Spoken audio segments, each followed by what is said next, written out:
Un champ de ruines il y a à peine 10 ans, une ville pleine de vie aujourd'hui. Meulabo, paisible communauté de pêcheurs sur la côte ouest de l'île de Sumatra en Indonésie. Le 26 décembre 2004, un tsunami a ravagé la ville, la plus proche de l'épicentre du séisme, à l'origine des vagues géantes qui ont détruit routes et lignes de communication. Durant des semaines entières, les habitants ont été coupés du reste du monde, obligés de se battre pour survivre. Je suis montée sur un mur très haut. Je ne sais pas comment j'ai fait ça. Si je devais le refaire maintenant, je ne pourrais pas.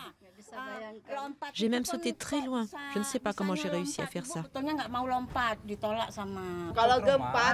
Nous sommes tellement traumatisés qu'à chaque fois qu'il y a un tremblement de terre, même s'il est très petit, même si c'est au beau milieu de la nuit, nous courons hors de la maison aussi vite que nous le pouvons. Le désastre a fait plus de 170 000 morts en Indonésie et des dizaines de milliers de victimes supplémentaires dans les pays bordant l'océan Indien. Face à l'ampleur de la catastrophe, la communauté internationale s'est mobilisée.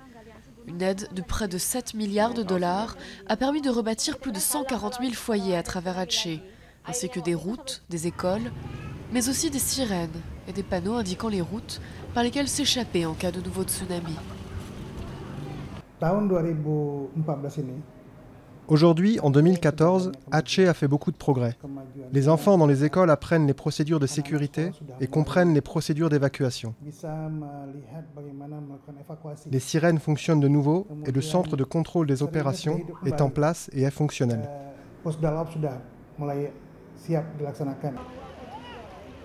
Mais beaucoup d'habitants vivent toujours près de la côte, parfois faute de pouvoir se reloger ailleurs. Nous voulons que le gouvernement achète notre maison, parce que personne d'autre ne veut l'acquérir. C'est trop près de la plage. Tout le monde est trop traumatisé pour l'acheter. De fréquents séismes dans la région continuent de rappeler la tragédie d'il y a 10 ans. Malgré tout, la plupart des habitants sont parvenus à rebâtir leur maison et leur vie sur les ruines de ce passé douloureux.